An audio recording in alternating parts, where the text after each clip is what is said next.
ট্যাঙ্কিতে। তো এটা ডাইথেন বলি আমরা। আর 5 ml করে আঠা ইউজ করি, কেননা ঠান্ডা প্রচুর, তার জন্য আঠা ইউজ করা হয়। তো হেই গাইস, 11 দুগুণে 122, সকলে কেমন আছেন? আশা করি সকলে অনেক ভালো আছেন। তো আজকে আমি সকাল সকাল আলু খেতে ওষুধ দিতে যাচ্ছি। তো বন্ধুরা, এই যে দেখতেই পাচ্ছেন আমি তিস্তা নদীর পাড়ে চলে আসছি। সো এই যে পাশেই আমাদের তিস্তা নদী। তো এখন আমি নৌকা নিয়ে যাব বন্ধুরা। সো এই যে নৌকায় চড়ে গিয়েছি। তো এখন আমি নৌকা চালিয়ে ওই পারে যাব নদীর। তো সবাই একটু আমার ভিডিওটা একটু সাপোর্ট করো বন্ধুরা। সো এই যে আমি এই পারে চলে আসলাম দেখতেই। তো বন্ধুরা, আমি চলে আসার পরে এই যে ওষুধ দিচ্ছি ট্যাঙ্কিতে। তো এটা ডাইথেন বলি আমরা।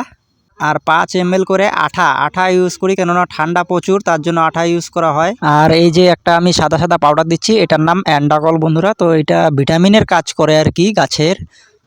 আর ডাইথেনটা কাজ করে তোমার হইলো ওই যে ইনফেকশনের জন্য আর কি। ধচা লাগে যায় না, পচে যায়, গাছটা নষ্ট হয়ে যায়, তার জন্য ডাইথেন ইউজ করলাম আমি। তো বন্ধুরা, চারা গাছগুলি অনেক ছোট। তো দেখতেই পাচ্ছেন আমি এখন স্প্রে করা স্টার্ট করলাম। তো বন্ধুরা, ফার্স্ট ট্যাঙ্কি ওষুধ শেষ আমার। সো এখন আমি আরও একটা ট্যাঙ্কি ওষুধ নিয়ে আসবো বন্ধুরা। তো বন্ধুরা, আমার ওষুধ দেওয়া অনেকটাই প্রায় কমপ্লিট, কেননা আমি এত ভিডিও করে রাখিনি, কেননা এত ভিডিও বড় হয়ে যাবে, লং হয়ে যাবে, তার জন্য।